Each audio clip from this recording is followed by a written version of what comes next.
Bom, então vamos de novo. Então, na aula de ontem eu falei sobre a BNCC, dentro da área de linguagens, eu falei bastante sobre as competências.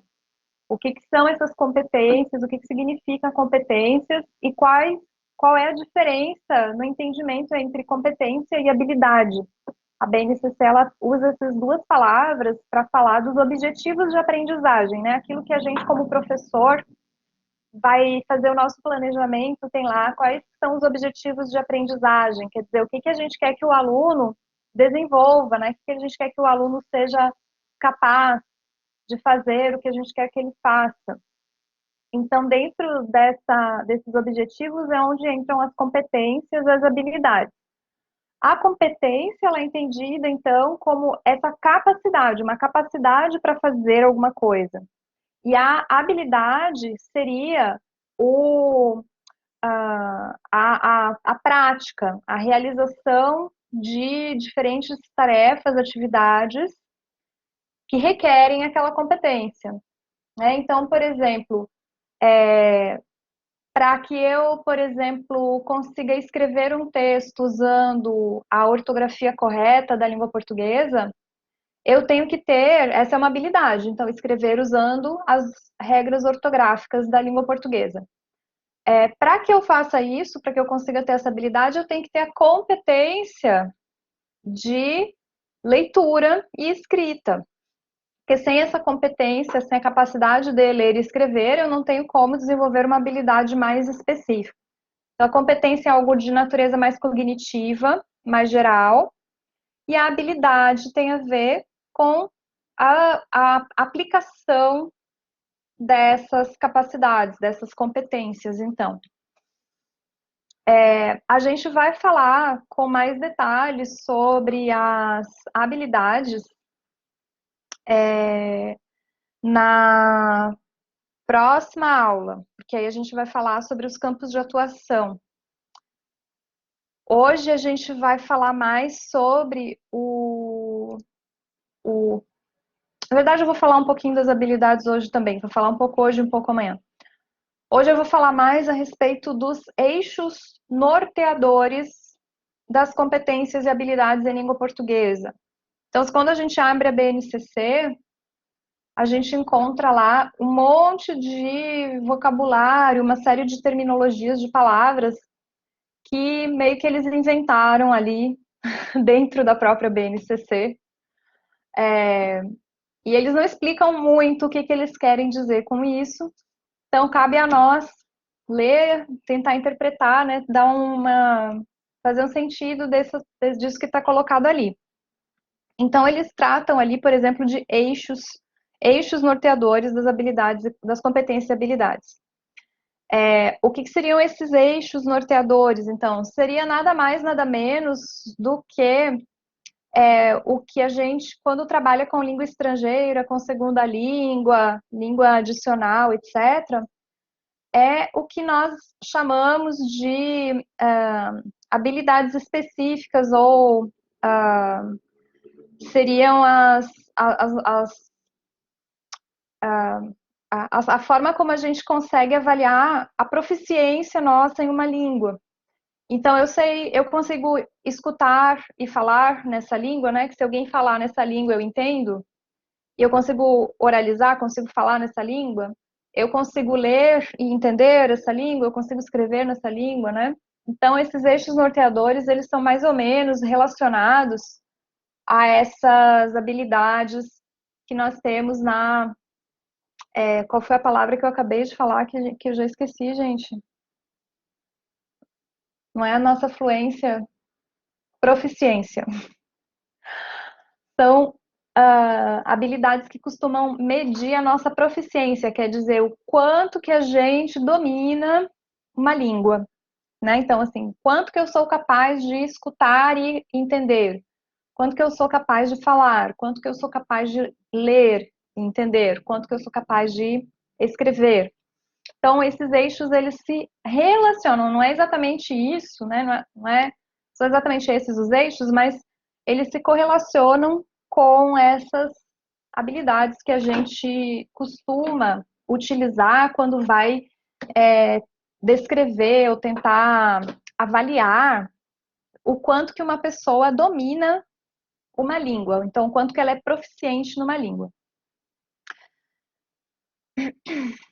Então, deixa eu abrir aqui uma outra apresentaçãozinha.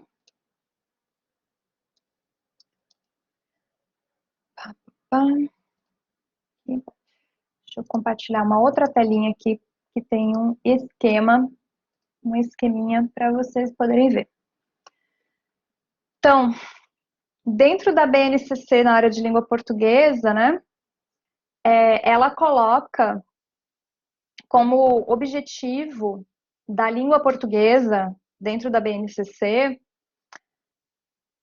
esse objetivo que está aqui, esse é o objetivo geral. Propiciar aos estudantes experiências que contribuam para a ampliação dos letramentos de forma a possibilitar participação significativa e crítica nas diversas práticas sociais, permeadas, constituídas pela oralidade, pela escrita e por outras linguagens.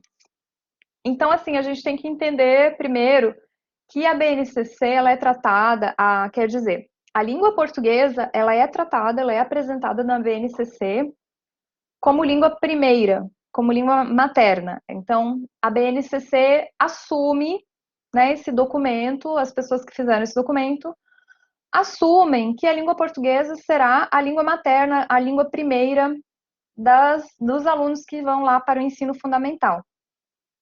Por mais que no texto da BNCC ela reconheça, ela indique que existe sim outras línguas faladas no Brasil, então ela fala da diversidade linguística, cita algumas línguas que se tornaram línguas cooficiais em alguns municípios, inclusive o Guarani também é uma dessas línguas.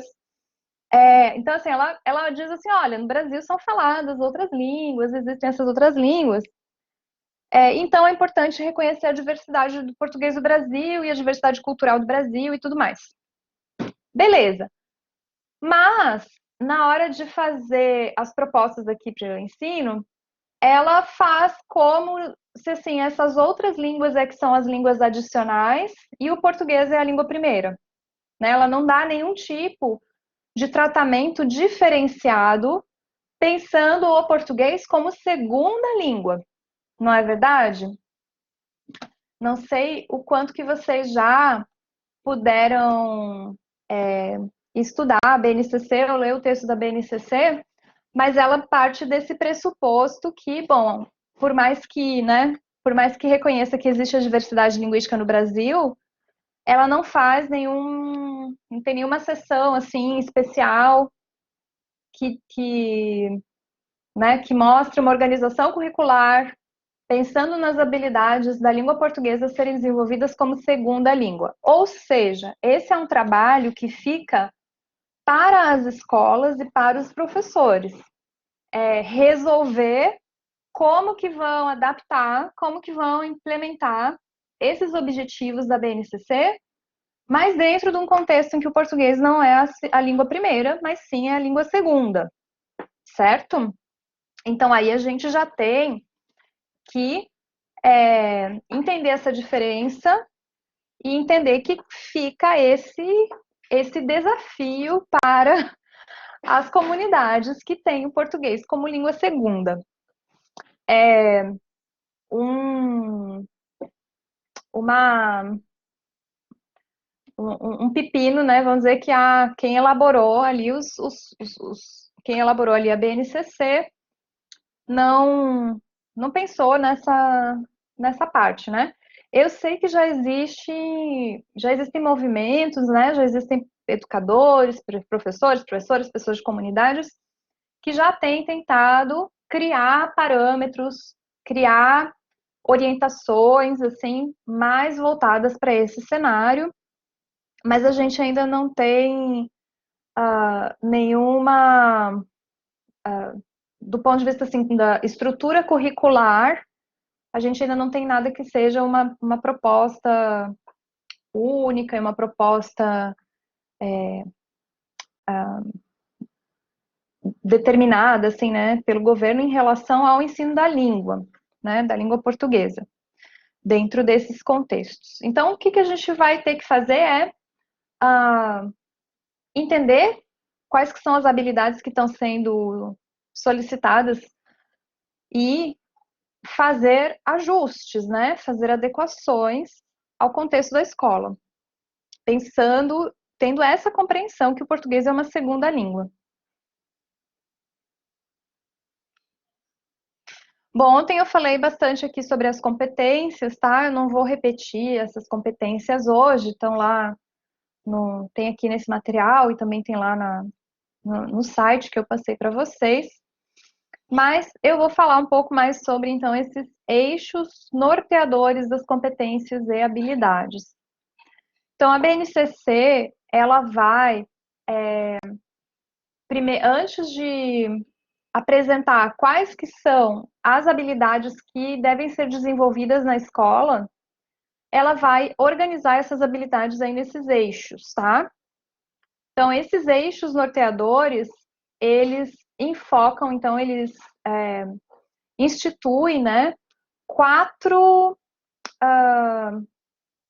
temas, vamos dizer assim, 4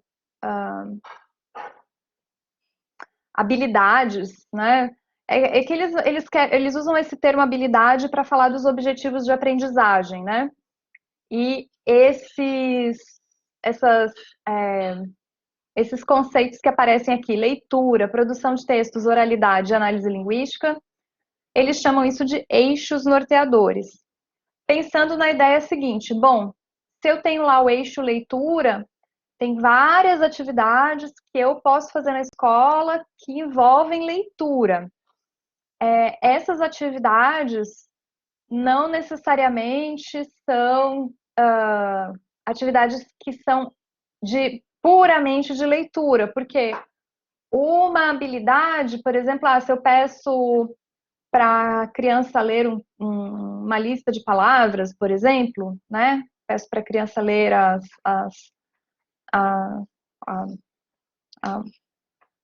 sei lá, os dias da semana. Peço para a criança ler uma lista lá de palavras com os dias da semana. Não necessariamente essa habilidade de ler essa lista de palavras, ela vai envolver só a leitura pura, né? Porque, afinal de contas, a BNCC traz para a gente ali o texto como o elemento que deve ser o elemento centralizador de todas as atividades com a língua portuguesa dentro da escola. Então,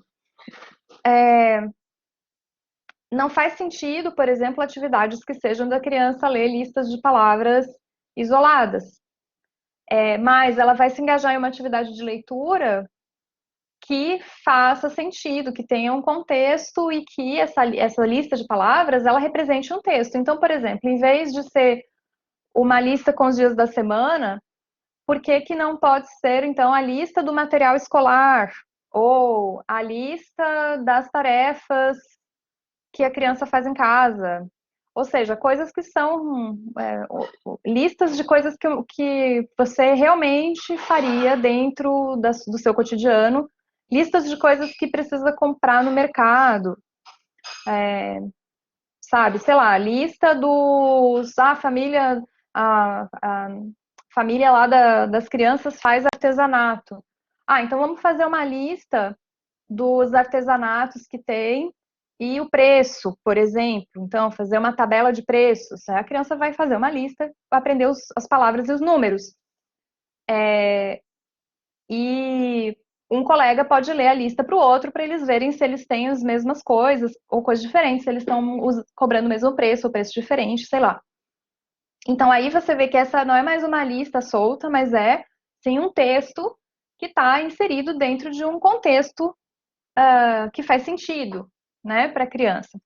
E aí a gente tem que a atividade não é puramente de leitura, porque ela envolve também outras coisas, né? Ela envolve também criar essa lista, ela envolve descobrir o preço das coisas, até você chegar no ponto de um colega ler a lista para o outro, por exemplo.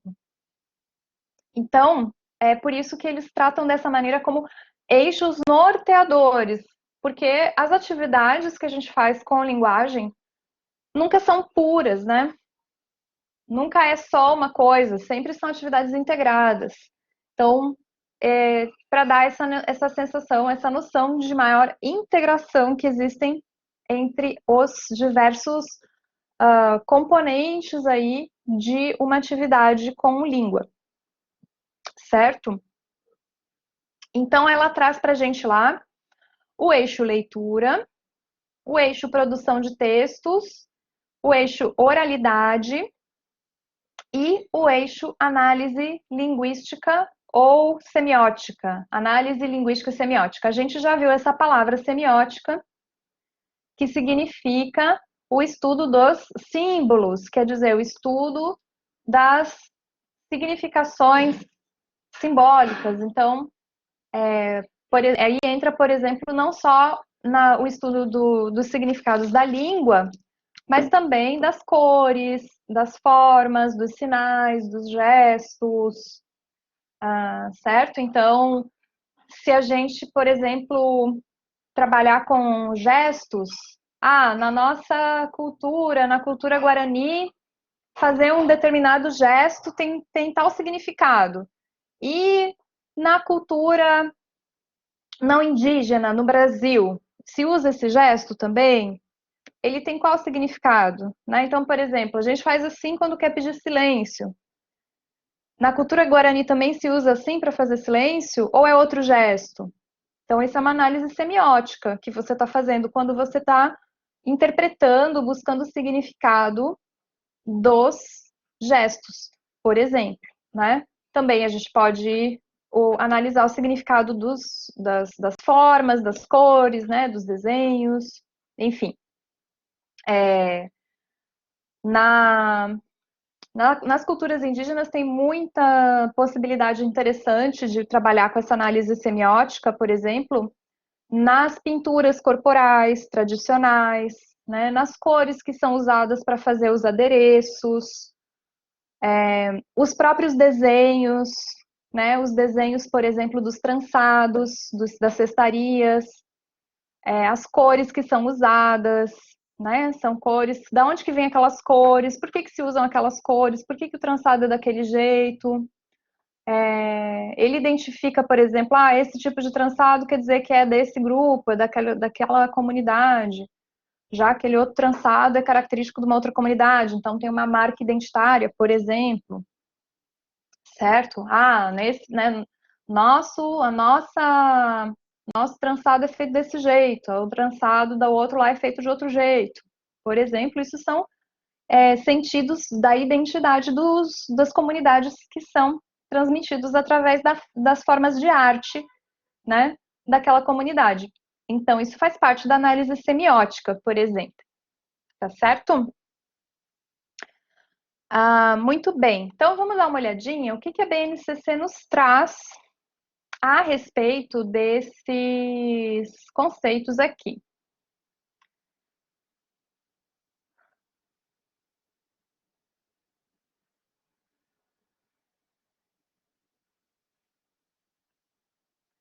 Deixa eu compartilhar a outra tela de novo.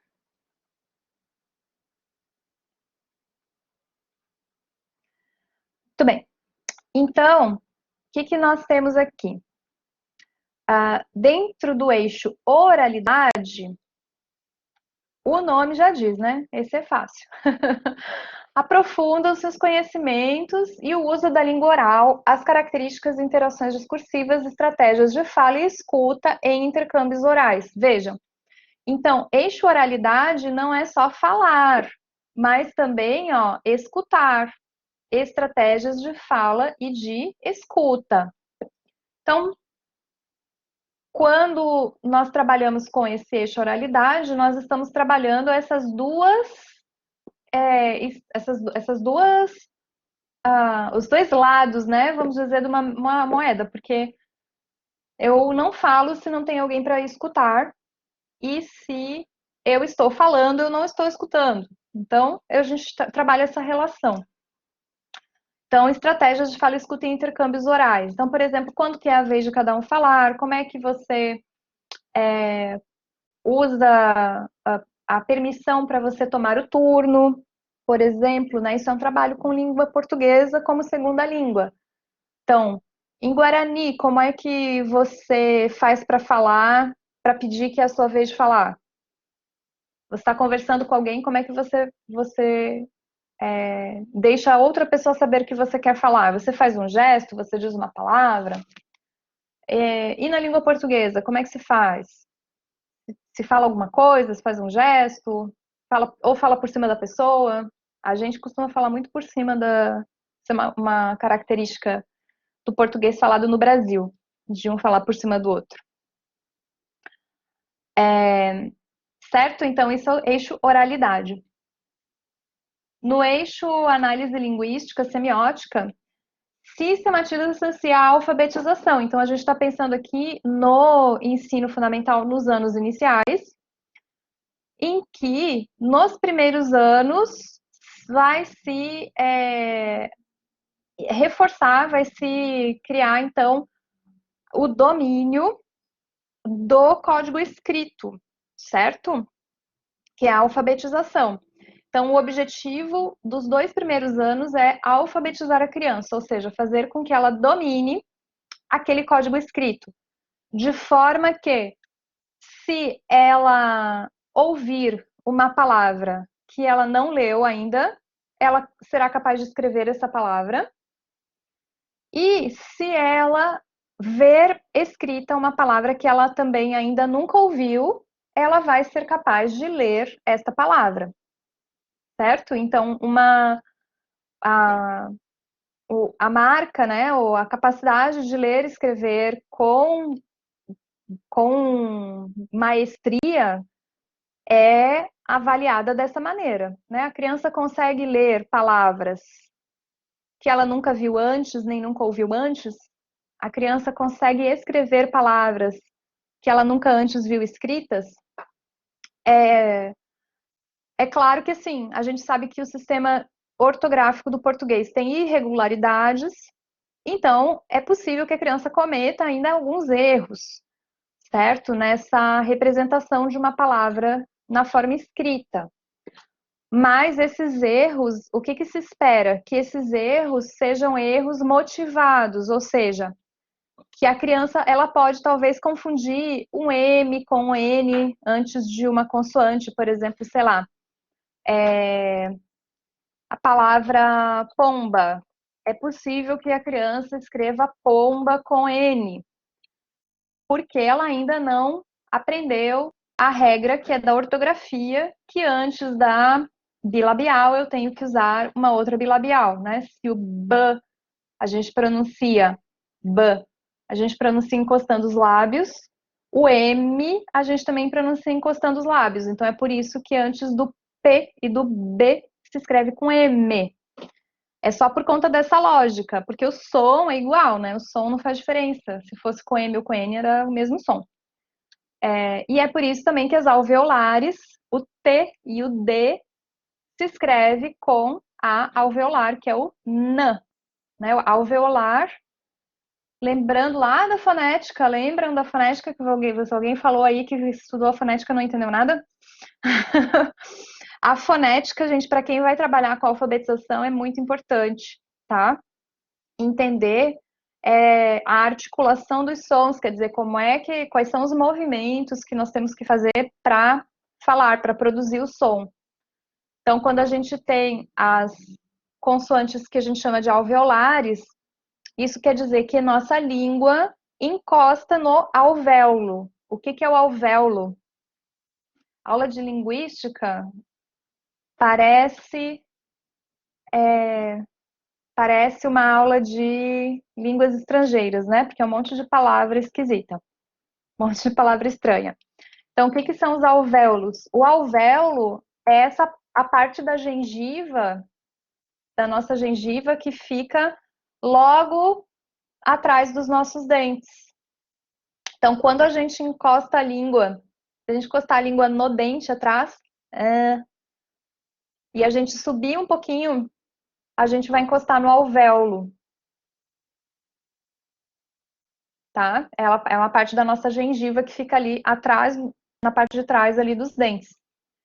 É onde a nossa língua encosta quando a gente vai falar tá, tu, tá, tu, né? A língua encosta ali. Ou então, dado, é onde a língua encosta. E para fazer o som a língua também encosta ali, no mesmo lugar.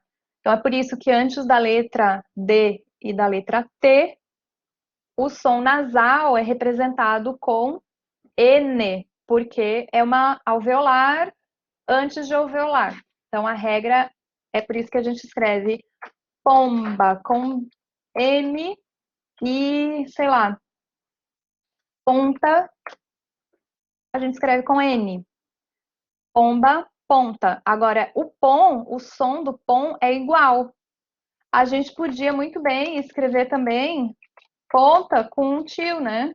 Ponta. Podia ser escrito ponta com tio? Podia, mas não foi assim que o pessoal da Academia Brasileira de Letras decidiu lá atrás, quando fizeram o acordo ortográfico.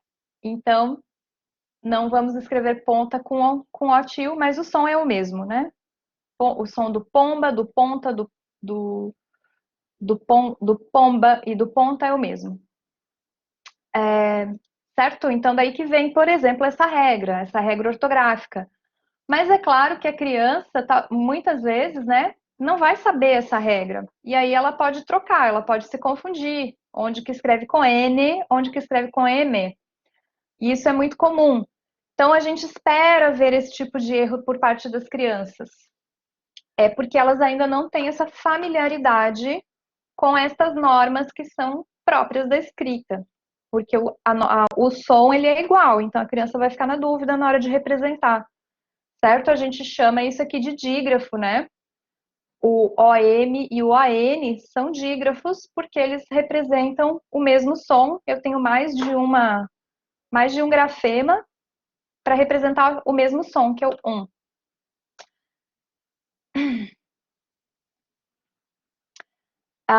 Então, assim, quando a gente está nesses primeiros anos, você vai trabalhar na parte de análise linguística com a alfabetização. E nos anos seguintes, depois no terceiro, quarto ano, você vai aí sim buscar refinar. Então, nos dois primeiros anos é esperado e é normal que a criança cometa algum outro erro de ortografia, desde que seja esse tipo de erro que eu mostrei aqui. É um erro que a gente consegue entender a lógica, né? É um erro que ele tem uma lógica. A criança usou uma lógica que faz sentido na língua para representar aquela palavra, só que ele não segue a regra que foi estabelecida, porque é uma regra arbitrária, afinal de contas. Alguém inventou que tinha que ser assim e pronto. Então a criança ela entende, quando ela escreve uma palavra, se ela escrever a palavra pomba com a letra N, ela entende que o N ali está representando essa nasal naquela palavra. Então ela não está fazendo uma hipótese aleatória, né? Na hora de de escrever a palavra. E isso é o que a gente espera ver assim nas crianças. E depois, nos próximos anos, vai se trabalhando então com as regularidades, análise do funcionamento da língua e outras linguagens e seus efeitos no discurso. Aí a gente pode, por exemplo, passar a um ensino, por exemplo, mais relacionado à semântica, falando, por exemplo, sobre as representações, né?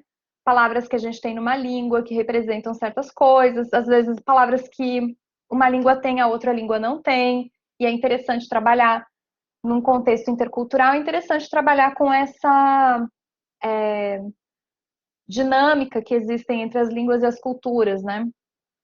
A gente pode aí falar sobre as formas que a gente tem de descrever as coisas, sobre as formas que a gente tem de quantificar as coisas, trabalhando com essa ideia assim, da percepção. Então, por exemplo, se alguém conta uma história em que diz assim, o, sei lá, João era um homem bem esperto. João era um homem muito esperto. João era um homem até esperto. Qual que é a diferença? Que efeito diferente que eu criei na minha história, mudando aí a forma de quantificar a esperteza do João, né? Se eu digo que o João era um homem muito esperto, é diferente de eu dizer, tem um efeito diferente de eu dizer, o João era um homem bem esperto. E se eu dizer, o João era um homem até esperto, é diferente, né? O efeito que eu trago para o discurso se eu uso palavras diferentes. Então, esse tipo de trabalho com as crianças já é um trabalho de análise linguística semiótica. Pensando também essa articulação de língua e outras linguagens, como eu falei, o gesto, o movimento, as cores, né? Então pode trabalhar com desenho, pode trabalhar com dança, pode trabalhar com canto, pode trabalhar com jogos, pode trabalhar com disputas, né? Por exemplo. Então dá para fazer sempre um trabalho interdisciplinar da língua portuguesa com a língua guarani, com as artes, com a educação física, com a matemática. Dá sempre para trabalhar dessa maneira com atividades que envolvam várias das, dos conteúdos curriculares, vamos dizer, né, dos componentes curriculares das áreas que são apresentadas ali na BNCC. Achei que tinha alguém aqui na sala comigo, um fantasma. Depois, nós temos ali o eixo leitura-escuta. Então, veja, eu tenho lá o eixo oralidade, tem a ver com a fala e a escuta. E eu tenho ali o eixo leitura, que tem a ver com a leitura e a escuta. Então, são duas coisas diversas, né? Porque o texto oral, ele é um texto espontâneo. Então, se eu leio um texto para uma criança, eu estou trabalhando aí o eixo leitura, né? No sentido leitura e escuta, porque a criança está escutando uma história que é lida. Agora, se eu conto uma coisa que aconteceu comigo, que eu não preparei esse texto antes, né? É um texto que aparece, que acontece ali na hora, que é espontâneo. Se eu peço para a criança criar uma história ali na hora, ou para ela me contar uma memória, um sonho que ela teve, uma ou mesmo até uma história que alguém contou para ela, tá? A gente vai estar trabalhando aí no eixo oralidade. Por quê? Porque essa é uma elaboração que a criança está fazendo ao mesmo tempo em que ela está falando. Então, ela vai puxar da memória dela e ela vai elaborar o texto dela, a fala dela, naquele momento. Já a leitura envolve um texto escrito que já foi escrito com antecedência, que já foi preparado com antecedência. Então, escutar a leitura de um texto escrito é muito diferente de escutar a leitura, desculpa, escutar a leitura de um texto escrito é muito diferente de escutar um texto falado, oral, espontâneo, tá certo? Até porque a leitura vai trazer formas, expressões, palavras, inclusive uma sintaxe. Lembram que eu falei que era sintaxe, né? Sintaxe são as regras para formar as frases. Então, a leitura ela traz frases que são organizadas de maneira diferente daquela da fala espontânea, tá ok? Por isso, mesmo quando a criança apenas escuta uma leitura, vai se trabalhar aqui com estratégias de letramento, porque é o contato com a cultura escrita, tá certo? Através, então, por exemplo, da escuta. Escuta de um texto lido, certo? Então, escutar um texto lido é diferente de escutar um texto falado. E depois nós temos lá a produção de textos. Então, na produção de textos, a gente também vai estar trabalhando aí com a escrita, tá certo? Aí vocês vão dizer, mas professora, você não me falou que um texto ele pode ser oral? Sim, é verdade, um texto pode ser oral, mas os textos orais vão estar entrando aqui dentro do eixo oralidade. Então, se eu peço para a criança, me conta um sonho que você já teve, e aí a criança vai começar a te contar aquele sonho, ela está produzindo um texto, tá ok? Mas é um texto oral, um texto falado. Então, essa atividade está dentro do eixo oralidade. Aí, se eu peço assim, que legal, vamos fazer um desenho do seu sonho? Vamos fazer aqui 3 desenhos que contem o seu sonho, por exemplo, uma sequência de desenhos, né? Pensando, a criança ainda não sabe escrever. Então, vamos fazer 3 desenhos que contem o seu sonho. E aí a criança faz o desenho, aí ela está na produção de texto, de um texto que é o quê? Que é multissemiótico. Aí a gente pode, por exemplo, pedir para a criança escrever os nomes dos personagens que ela desenhou. Então, quem que são essas pessoas, ou esses personagens, ou essas imagens, né, que apareceram aqui no seu desenho? Né? E aí você incorpora mais um elemento semiótico, aí no caso da linguagem verbal, no texto, na produção da criança, tá bom? Então, a produção de texto, quando a gente vai entender as habilidades da produção de texto aqui na BNCC, desse eixo, a gente vai associar sempre com a escrita, tá certo? Com processos de letramento, ok? Enquanto que a elaboração do texto falado, ela vai entrar aí no eixo oralidade, tá? Vejam que se eu tenho uma atividade assim, conta um sonho que você teve. Aí a criança conta o sonho, eu estou trabalhando o eixo oralidade. Agora cada um vai fazer um desenho desse sonho que teve. Aí eu estou trabalhando produção de texto. Aí eu peço para a criança, por exemplo, escrever as palavras que ela conhece daquilo que ela desenhou. Aí eu posso pedir, por exemplo, para trocar os desenhos. Um colega pega o desenho de outro colega e conta aquele sonho com base no que está vendo no desenho. Aí eu já estou trabalhando a leitura. Veja que é uma leitura, é claro, é uma leitura intersemiótica, né? Porque a criança ela não sabe ler todas as palavras, ela não sabe, e ela tem um texto ali que é uma mistura de palavras com desenhos, e ela vai imaginar como é que é aquele sonho a partir da leitura que ela faz daquele desenho. Então, assim, a criança ela pode ler, a gente pode trabalhar com a leitura dentro desse sentido mais amplo, para com as atividades ao longo do processo da alfabetização, começar a focar no código escrito por escrito. Então, assim, é interessante trabalhar com a leitura nesses dois sentidos. A leitura no sentido amplo, que é esse sentido mais de interpretação, né, das coisas, que é o que o Roberto Freire, por exemplo, chama de leitura do mundo, e a leitura no sentido estrito, que é a capacidade de usar o código alfabético para escrever novas palavras e poder ler novas palavras. Então, vejam, mesmo com crianças bem pequenas que ainda não sabem ler e escrever, a gente pode fazer atividades de produção de texto, de leitura, de oralidade.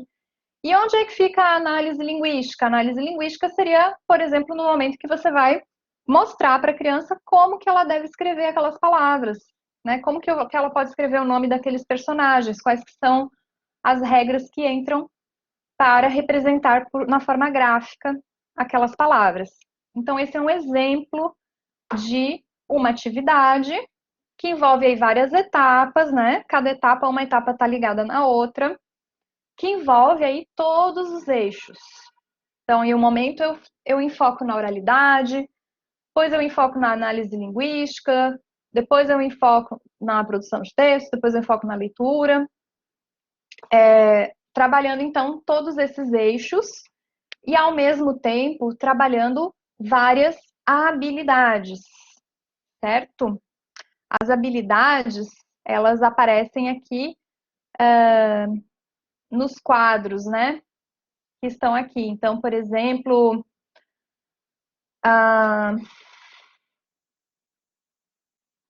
estabelecer expectativas em relação ao texto que vai ler, pressuposições antecipadas, apoiando-se em seus conhecimentos prévios sobre as condições de produção e recepção desse texto, gênero, suporte, blá blá blá.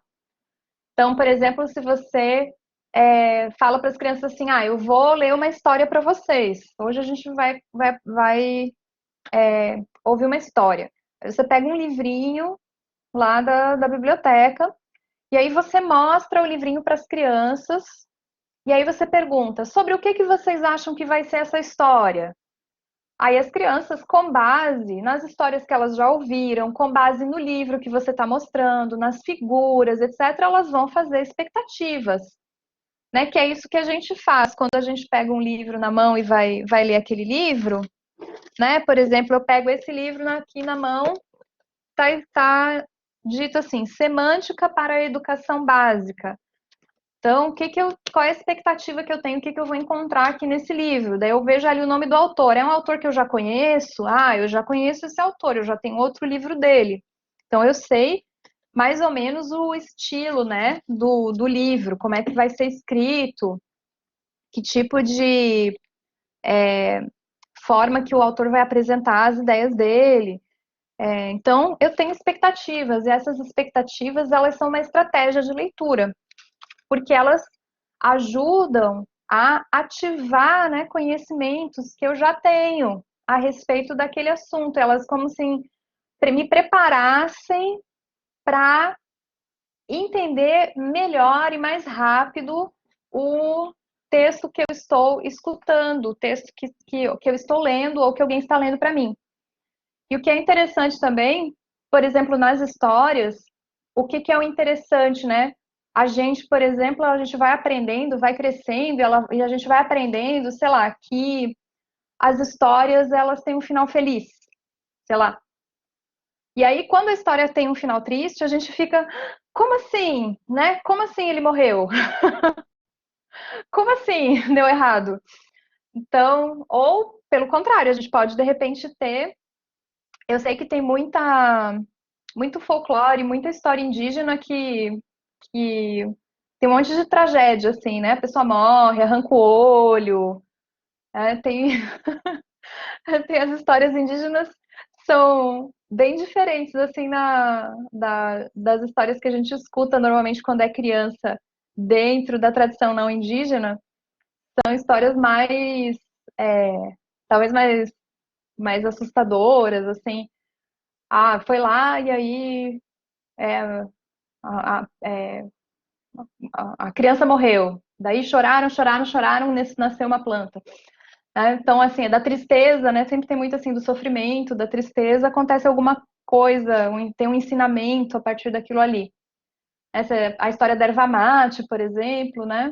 Então começa já com uma coisa triste, né? Um homem que estava muito fraco, que não conseguiu acompanhar mais a sua família. Quando a família foi embora, ele ficou para trás. Nossa, coisa triste, né? A família deixou ele para trás. Não, mas aí tem a filha dele, que cuidou dele, daí virou erva mate, então virou uma coisa boa, virou um ensinamento. Então existe esse tipo de expectativa que quando a gente vai escutando as histórias, a gente vai meio que aprendendo qual que é a lógica das histórias. E aí, de repente, se a gente ouve uma história que não segue mais aquela lógica, a gente fica, como assim? O que aconteceu? Então, porque são essas expectativas, né? Que a gente cria por conta do que a gente foi aprendendo ao longo da nossa vida. E as crianças, elas também têm essas expectativas. Então, se você vai lá, mostra um livro para elas que tem lá desenhos de animais, por exemplo, elas vão dizer, é uma história sobre a floresta, é uma história sobre a onça, é uma história sobre um passarinho, sei lá. Elas vão criar expectativas aí. E aí você pode ir trabalhando com isso. Então, essa é uma habilidade que tem a ver com uma estratégia de leitura e é uma habilidade que a gente desenvolve, né? Fazendo essas expectativas em relação ao texto. Então, vocês percebam, deixa eu voltar aqui para o quadro ali da BNCC. Aqui vai? Foi. Não, mas assim não tá bom, peraí. Compartilhar melhor. Então, vocês percebam que no nosso planejamento de aula, quais que vão ser os nossos objetivos de aprendizagem? Quando a gente for planejar uma atividade, a gente vai planejar pensando nessas habilidades aqui, né? Então, como é que eu vou trabalhar essa habilidade aqui? Então, essa habilidade eu posso trabalhar, por exemplo, mostrando um livrinho e aí perguntando para as crianças o que elas acham que vai ser aquela história. O que vai acontecer e por quê? E aí ler a história e ver se as expectativas foram corretas ou não. Então, quando a gente trabalha com essa habilidade, a gente está trabalhando aí com o conhecimento, objeto de conhecimento, estratégia de leitura, dentro de uma prática de linguagem, que é a leitura e escuta, seja a leitura compartilhada quanto a leitura autônoma. Então, quando eu sou a professora, eu vou lá e leio para os meus alunos, eu estou fazendo uma leitura compartilhada. A leitura autônoma é se a cada criança vai ler o texto sozinha, né? Vai se fazer aquela leitura silenciosa.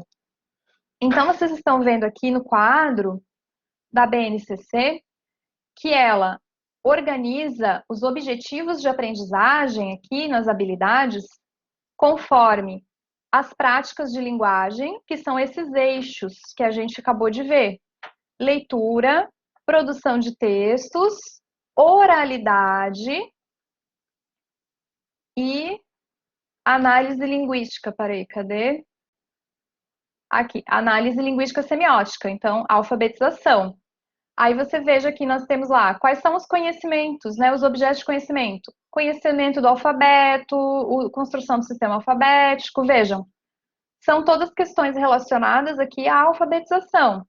Então, distinguir o que são letras de outros sinais, então entender que uma letra, quais que são as letras e quais que são os outros sinais que a gente usa na escrita, por exemplo, os sinais de pontuação, as notações que a gente usa como os acentos, né? Uma barra, um traço, um travessão, né? Todos esses outros sinais gráficos. Reconhecer que o sistema de escrita é uma representação dos sons da fala, então criar o que? A consciência fonológica das crianças, né? Identificar aqui fonemas e suas representações por letras. O melhor aqui seria suas representações por grafemas, né? E aí vejam que eu tenho habilidade específica para o primeiro ano, algumas que são específicas para o segundo e umas que trabalham nos dois, ó. Então aqui nessa primeira habilidade aqui da análise linguística, distinguir letras do alfabeto de outros sinais. Isso é uma coisa que a gente trabalha no primeiro ano. No segundo ano já não trabalha mais isso, já se considera que a criança já deve dominar. Inclusive, essa é uma indicação também da questão de como avaliar. Esse aluno está preparado para ir para o segundo ano? Então, esse aqui é um ponto que a gente tem que avaliar. Ele consegue distinguir as letras de outros sinais? Ele consegue reconhecer que a escrita alfabética representa os sons? E aí aqui a gente tem, ó, segmentar palavras em sílabas. E no segundo ano, no segundo quadrinho aqui, nós temos uma, vamos dizer, evolução, né? Uma complicação. Segmentar palavras em sílabas e remover e substituir sílabas iniciais, mediais ou finais para criar novas palavras. Então, seria, por exemplo, criar jogos com palavras, né? Então, se eu tenho, por exemplo, a palavra facada, aí se eu pedir para vocês, é, eu posso criar outras palavras usando essa palavra facada, tirando ou colocando, tirando sílabas, né? Reorganizando as sílabas. Então, vocês vão dizer, pode fazer a palavra faca, pode fazer a palavra cada, pode fazer a palavra fada, pode fazer a palavra Acho que são essas que pode fazer. Eu não consigo pensar em mais nenhuma. Se vocês pensarem em alguma aí, me digam. Cafa não existe, né? Cafa. E nem Daca e nem Dafa. Não consigo pensar em nenhuma outra. Então, dessa palavra eu consigo fazer essas três, tirando pedaços, né? Dessa palavra. Então, esse tipo de manipulação silábica é bem importante, tá? Para desenvolver com as crianças, porque trabalha bastante a consciência fonológica delas. Depois tem aqui, identificar fonemas e representação por letras, e depois essa habilidade ela é mais especificada no segundo ano. Então, palavras com correspondências regulares diretas, aqui eles colocam o T e o D como correspondência regular direta, apesar de que isso aqui não é bem verdade, né? Aqui no Sul, pelo menos, nós pronunciamos com variação. Algumas pessoas pronunciam tia, dia, outras pessoas pronunciam tia, dia, então isso aqui já não é uma correspondência regular direta. Se fosse lá no Nordeste, por exemplo, aí você pode até considerar que é uma correspondência direta, porque lá as pessoas não falam tia e dia, falam tia e dia, e aí facilita a vida. Mas aqui no Sul não funciona, né? Aqui não é direta, tem variação. Correspondências contextuais, como a do sei e o que, por exemplo, a gente entender que a letra C mais a letra E faz o som de C. Opa, escrevi com interrogação, mas não era para ser com interrogação, tá? Era para ser com uma barrinha.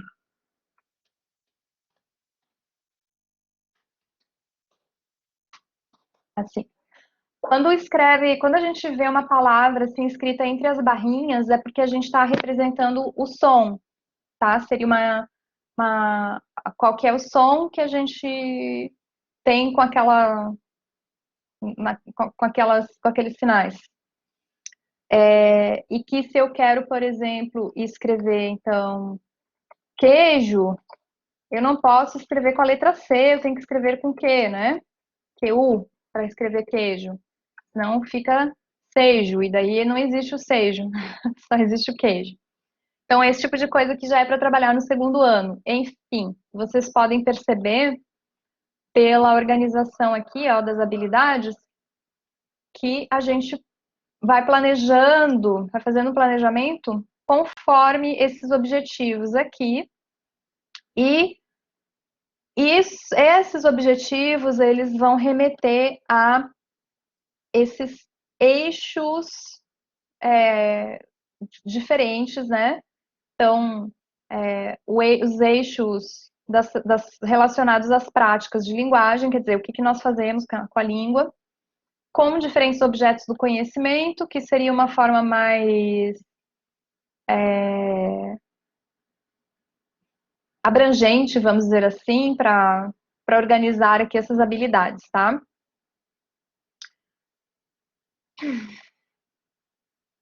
Então vejam que aqui eu tenho essa organização com base nos eixos, tá? Nos eixos de práticas de linguagem. Vocês viram aqui também que tem essa parte cinza que trata dos campos de atuação. Esse tema aqui dos campos de atuação eu vou abordar com mais detalhe amanhã, tá certo? Os campos de atuação têm a ver com os gêneros textuais que nós temos aqui na BNCC, ó. Aí, então, ele vai dividir isso em diferentes campos e organizar as habilidades também dentro desses campos. Mas isso eu vou falar amanhã, porque senão eu fico 3 horas aqui falando. E aí não tem santo que aguente, né? Ninguém aguenta me ouvir 3 horas. Gente, perguntas, contribuições. Tá ficando mais fácil entender a BNCC?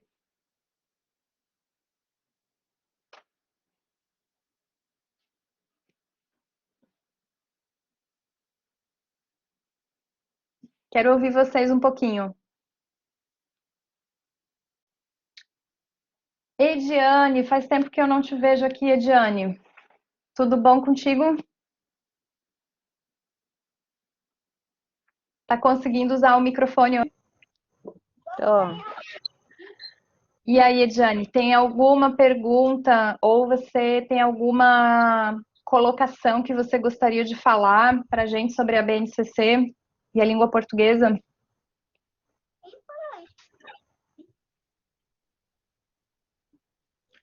Você já trabalha na escola, né, Ediane? Sim, Como é que vocês têm trabalhado lá? e eu trabalho como educadora. Eu, Como coordenadora, né? não, no meu Não? é, Ah, acompanho o aluno dentro da sala de aula. você como uma auxiliar, é isso? Da sala? Você Isso, acompanha o professor? isso. Ah, ok. É porque está cortando um pouquinho o teu som, eu não consegui entender exatamente a palavra que você falou. Mas eu entendi que foi como. Mas então, se você trabalha junto com o professor na sala, você já viu bastante coisa, né? Você já sabe como é que funciona a dinâmica, né, na sala de aula. Sim. E aí, o que que você observa normalmente? Como é que costuma ser o trabalho com a alfabetização? Na sua escola, começa a alfabetizar em Guarani ou já vem com português também junto? Como é que é?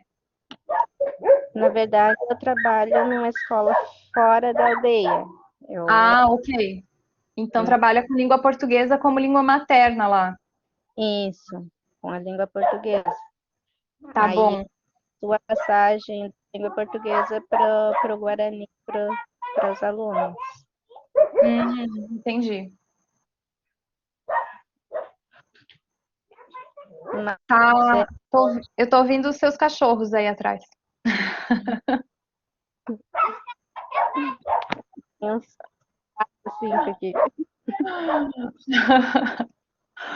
Eu tenho uns gatos que de vez em quando vêm aqui me incomodar quando eu tô trabalhando.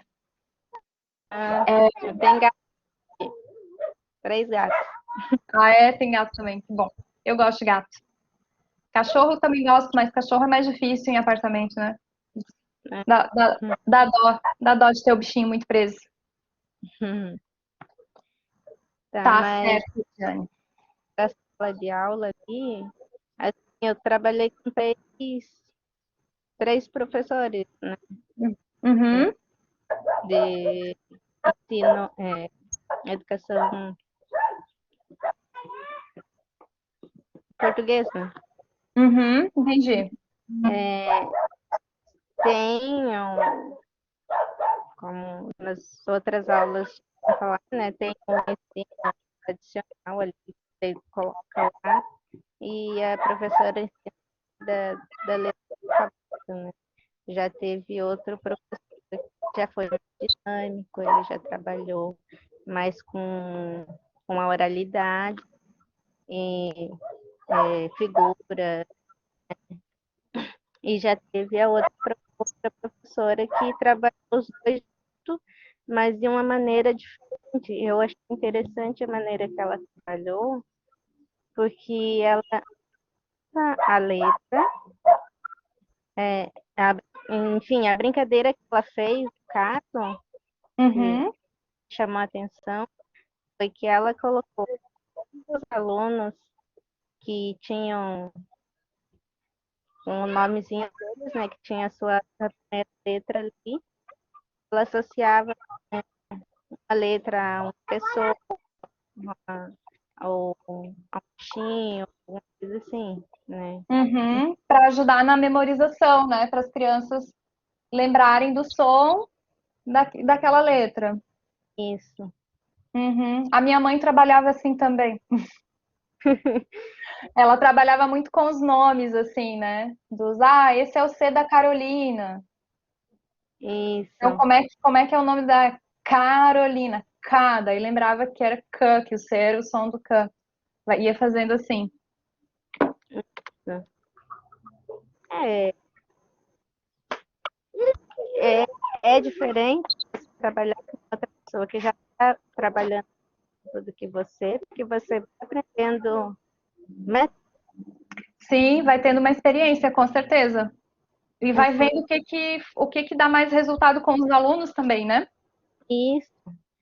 E teve alunos que em um ano não conseguia desenvolver, já com outro professor ele já conseguiu, né? Sim, Ai, já, né? é E bem interessante, porque é isso, então, o professor ele tem que ter vamos dizer, um repertório, né? Não, isso, não ter um só jeito de ensinar, porque as crianças aprendem, cada uma pode aprender às vezes de um jeito um pouquinho diferente. isso. E até agora eu estava vendo alguns cursos também, sobre é, o que nós estamos trabalhando, a fonética, né? Uhum, É, é, que nem a letra B, diga, B com A não faz bar, né? É, uhum, esse negócio assim, é uhum. tipo B e o E, é o som da letra, no caso. Né? Estava vendo alguns cursos assim. E, então eu sempre procuro buscar coisas novas que eu consiga trabalhar e poder passar para a criança e o resultado sair lá na frente, que as crianças consigam acompanhar, né? E tá ajudando os meus colegas também. Né? Uhum, muito bom. É, então, assim, ó, a Ediane falou uma coisa muito importante, que ela deu o exemplo aqui de três professores, né? Que tem três formas diferentes de ensinar, e que às vezes um aluno com um professor não conseguiu desenvolver, com outro já foi. Então, realmente é bem importante que o professor use várias estratégias. E aí ele vai observando o que que um aluno, né, os alunos dele, o que que eles vão se saindo melhor, o que que vai funcionando melhor com cada um, para ele conseguindo levar todos, né, juntos e não ficar só insistir em uma maneira e de repente não conseguir levar a turma toda para frente. E Isso é bem interessante. porque às vezes não é o aluno que não consegue, às vezes é a maneira que o professor tá trabalhando que ele não consegue pegar, né? Exato, exatamente. Especialmente as crianças, né? As crianças, elas são mais, vamos dizer, as crianças ainda estão aprendendo a aprender, vamos dizer assim. Então, é mais importante ainda, quando a gente é adulto, a gente já tem um pouco mais de condição de regular o nosso comportamento, né? Então, assim, eu sei que eu tenho que escutar o professor, eu sei que eu tenho que anotar, eu sei que eu tenho que ler, eu tenho que fazer a tarefa. As crianças não têm ainda a condição ainda de saber exatamente o que que elas têm que fazer para aprender, elas ainda estão desenvolvendo isso. E aí, por isso é muito importante para o professor que trabalha com os anos iniciais, né, do ensino fundamental, ter essa flexibilidade, né, ter esse repertório para poder usar diferentes estratégias. Então, uma habilidade que a gente vê ali na BNCC, por isso que a BNCC ela não coloca para o professor assim o conteúdo muito específico, né? Ela diz assim, professor, você tem que fazer o teu aluno chegar até aqui. Você tem que levar o teu aluno a desenvolver essa habilidade.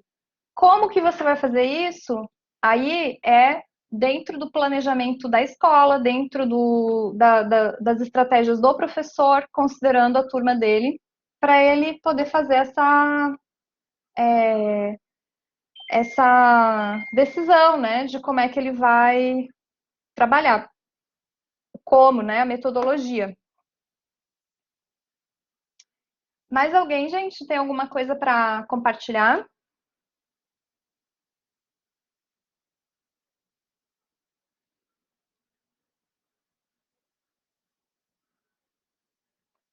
Posso explicar a próxima avaliação, então?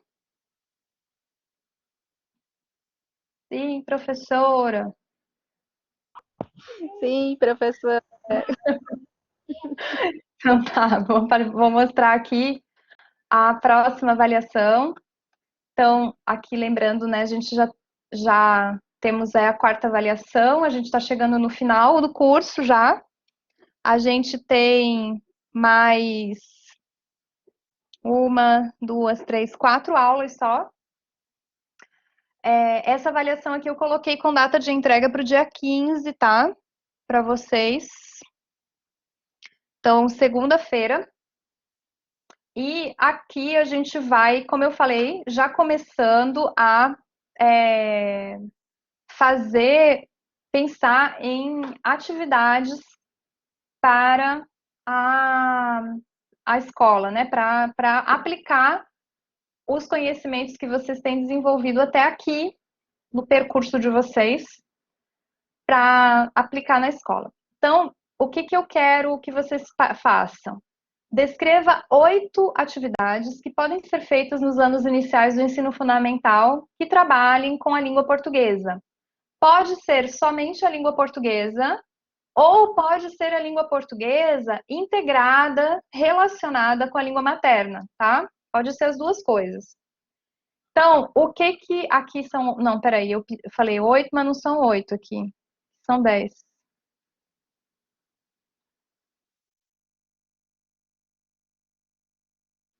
Então, o que eu peço para vocês? Eu peço para vocês que coloquem aqui 3 atividades centralizadas no eixo leitura. No caso, leitura...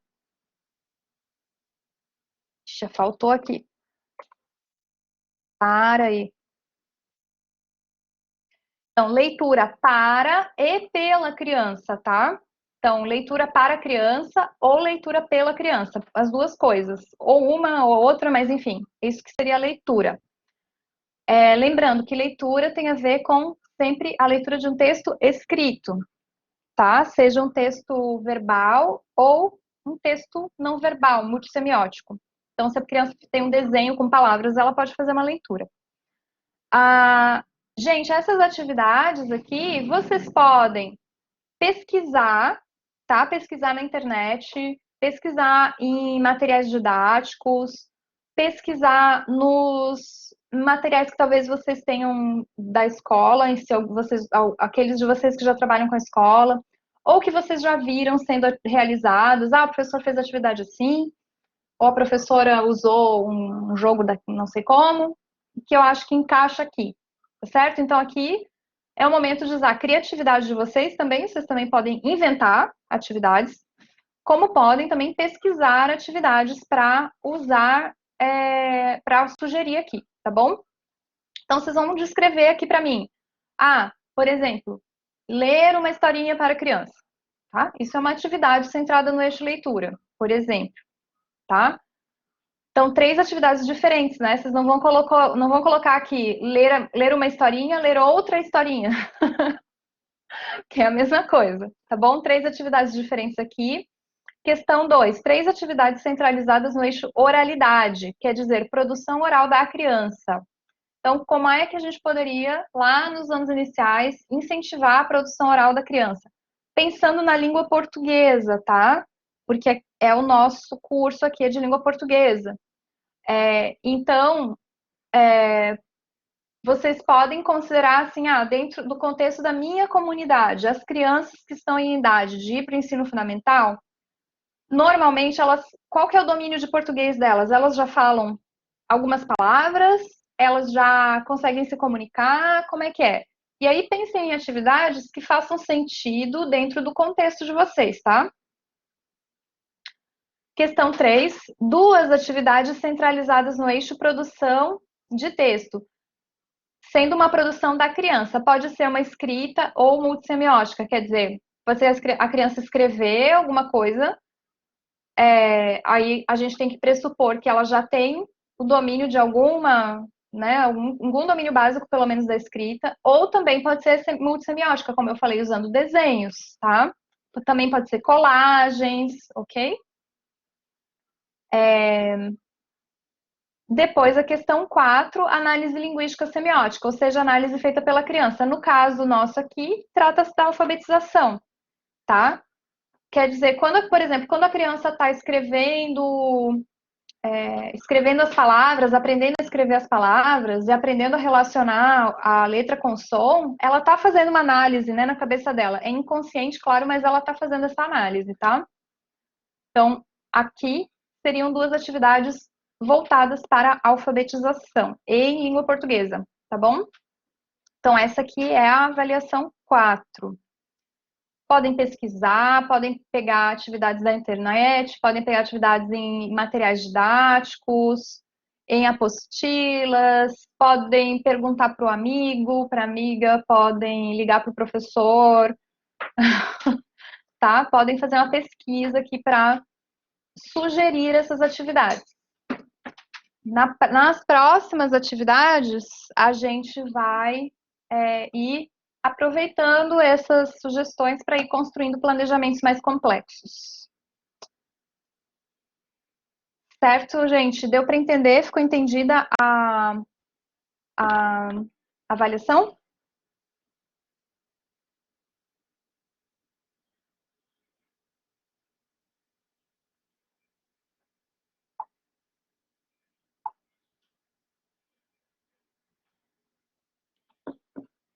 Não?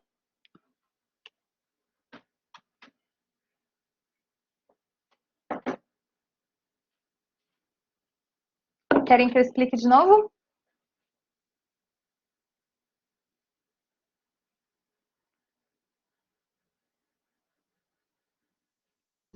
Para mim tá certo, professor. Tá certo, obrigada, Bruna. Sérgio, hoje você tá quieto, Sérgio. Sérgio reclamou que eu só chamava ele para falar, daí hoje eu deixei ele quieto.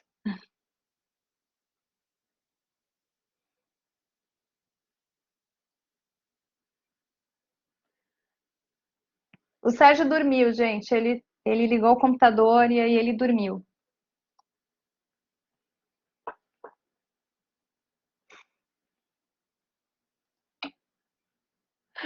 Ah, então tá bom.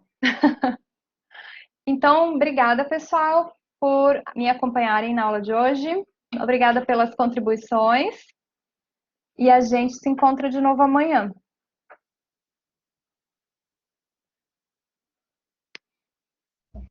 Até amanhã, professor. Até, tchau, tchau. Tchau.